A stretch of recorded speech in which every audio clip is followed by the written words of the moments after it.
High five. Bringing you the weird and wild from the world of MMA each and every weeknight. Welcome to Midnight Mania. The following story isn't quite the irony bomb I first expected, but it's still a bit silly. Paulo Costa's antics at the scale certainly deserve a ton of criticism. The Brazilian appears to be intentionally making a mockery of the whole process, shifting a middleweight fight up 20 pounds at the latest possible moments. The main event could easily have been cancelled and is only happening because Marvin Vittoria's game is hell, and UFC needs its main event if anyone is going to tune into this card. Skip ahead a bit, and there's a whole bunch of justified criticism, mockery of Costa from various pundits and athletes. In short, the Brazilian deserves the heat.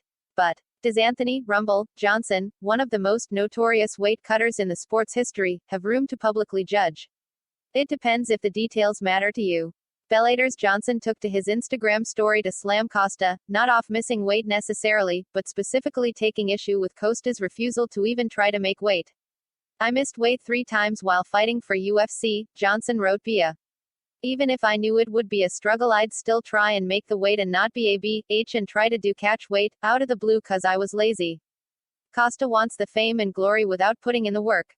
Bash me all you want, but even I didn't make up excuses or cop out. If he fights 205, just stay there. That way there's no more excuses and nobody will see how lazy he is. Trust me, going up in weight is much better and makes life easier. One way or another, Vittoria and Costa face off in less than 24 hours. Insomnia. This has certainly been one of the most eventful weigh-in weeks in recent memory. Gordon Ryan is absurdly slick. Madman Dan Hooker calls for the full 25 minutes for his short notice bout versus Islam Makhachev, a body shot challenge featuring Teofimo Lopez and Thor Bjornsson. Someone call Francis Ngannou and make this extra interesting. Sound the alarms, Mike Perry is moving his head.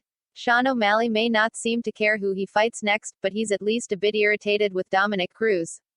Slips, rips, and clips. From my perspective, there's almost no chance this hold was choking Du Box, it was squeezing the back of his neck.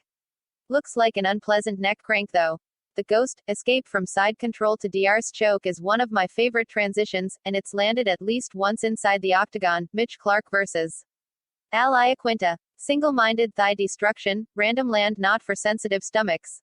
Midnight music. I dug this melancholic and strange track from Swedish post-punk group Viagra Boys. Think you know how to predict MMA fights? Click for info on how to join the Mania Money Pool, a UFC picking competition that's been going on for over a decade now. $20 to join for a 10-event season. Sleep well, maniacs. More martial arts madness is always on the way. Punch the like button and kick the subscription bell.